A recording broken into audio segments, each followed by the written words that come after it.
Qabenya nagaa gutulatu nagaa gutulatu nagaa gutulatu Beekumsis nagaa gutulatu nagaa gutulatu nagaa gutulatu Beekamti nagaa gutulatu nagaa gutulatu nagaa gutulatu Jesus sunde nagaa go Jesus sunde nagaa go Jesus sunde nagaa go Jesus sunde nagaa go hunde nagaa go hunde nagaa go hunde nagaa go hunde nagaa go hunde nagaa go hunde nagaa go hunde nagaa go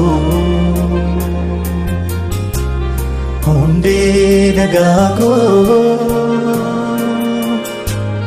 hunde nagaa go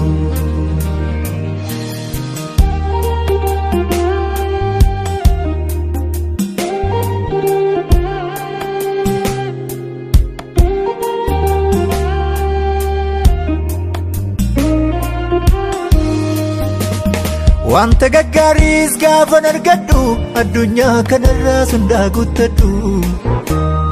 milkoomina dachees yoo gonfadhu niiti lubbuun koo kan ishee gammaddu Obdii kee keessaa nagaa argatti mana kee keessatti saara galfatti kophaa koo jiraachuun natti ulfaata lubbuun koo har'aas si malee jetti Obdii kee keessaa nagaa argatti mana kee keessatti saara galfatti kophaa koo jiraachuun natti ulfaata lubbuun koo har'aas si malee jetti Aara galbii koo Aara galbii koo Aara galbii koo Yesuus aara galbii koo Aara galbii koo Aara galbii koo Aara galbii koo Yesuus aara galbii koo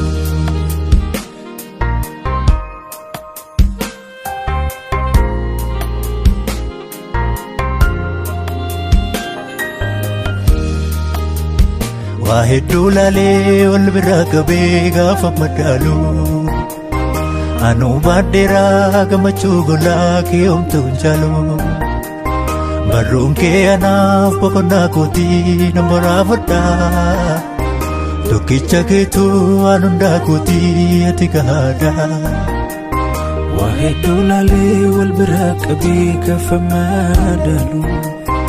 Anu baadheeraa gammachuu golaa kee homtuun jaalu Barruun kee anaaf boqonnaa kootii nama raafadhaa Tokkicha keetu waan hundaa kootii ati gahaadhaa Addunyaa kanarra olii kakkaatu nagaa barbaacha Wanti isaan yaadanis waliin qixxaatu hunduu bitacha Qabeenya baay'een boqonnaa bitaaree kun gowwummaadha Yaa Yesuus ati kan hin booromne burqaa nagaadha Burqaa nagaa Aara galbii koo Aara galbii koo Aara galbii koo Yesuus aara galbii koo Qabeenya nagaa gutulatu nagaa gutulatu nagaa gutulatu Beekumsis nagaa gutulatu nagaa gutulatu nagaa gutulatu Beekamti nagaa gutulatu nagaa gutulatu nagaa gutulatu Jesus sunde nagaa go Yesus hundee nagaa koo Yesus hundee nagaa koo Yesus hundee nagaa koo hundee nagaa koo hundee nagaa koo hundee nagaa koo hundee nagaa koo hundee nagaa koo hundee nagaa koo hundee nagaa koo hundee nagaa koo hundee nagaa